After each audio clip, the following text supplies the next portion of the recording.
Hello friends, welcome back to another travel blog video. আমরা এখন ভারতের পশ্চিমবঙ্গ এবং ডুয়ার্সের পশ্চিমে একটি তরাই বনাঞ্চল বৈকুণ্ঠপুর বনের মধ্যে দিয়ে যাত্রা শুরু করেছি শিলিগুড়ি থেকে মালবাজারের উদ্দেশ্যে। আজকের ভিডিওতে তোমাদেরকে আমি দেখাবো শিলিগুড়ি থেকে মালবাজার বাই রোড জার্নি এবং সাথে প্রাকৃতিক কিছু অপার দৃশ্য, খরস্রোতা একটি নদী যার নাম তিস্তা, সেবক রেল স্টেশনের কাছে তিস্তা নদীর ওপরে সেবক রেল ব্রিজ, সাথে করোনেশন ব্রিজ, ছোট বড় পাহাড় আর সেই পাহাড়ের গা দিয়ে চলে যাওয়া আঁকাবাঁকা রাস্তা, কখনো ঘন কালো মেঘ, কখনো বৃষ্টি, রাস্তার দুধারে বিশাল চা বাগান। তো বন্ধুরা, আর বেশি কথা বলবো না, তোমরা এই ভিডিওটা এনজয় করতে থাকো।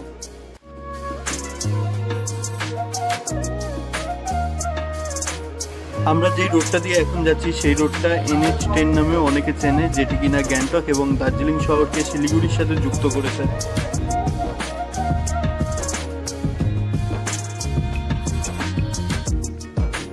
সামনেই আছে সেবক রেল গেট এবং তার বাঁদিকে পড়বে সেবক স্টেশন এবং ডান দিকে পড়বে তিস্তা নদীর ওপরে সেবক রেল ব্রিজ।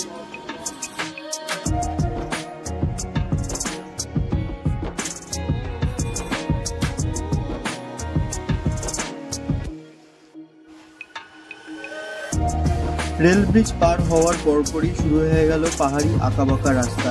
এই রাস্তাটি ধরে যাব আমরা করোনেশন ব্রিজের দিকে।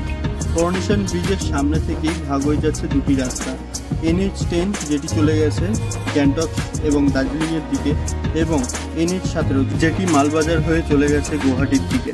তো আমরা গুয়াহাটি যাওয়ার রাস্তাটাই ধরবো।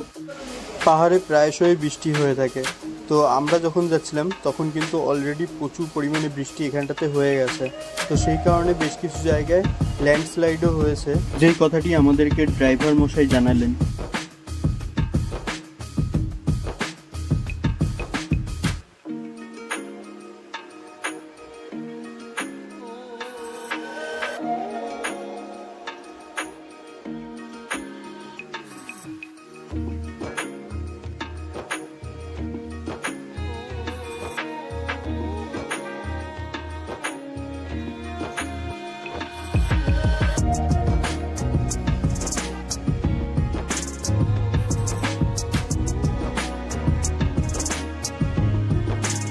করোনেশন ব্রিজ ভারতের পশ্চিমবঙ্গে সেবকে রোডওয়ে ব্রিজ নামেও পরিচিত।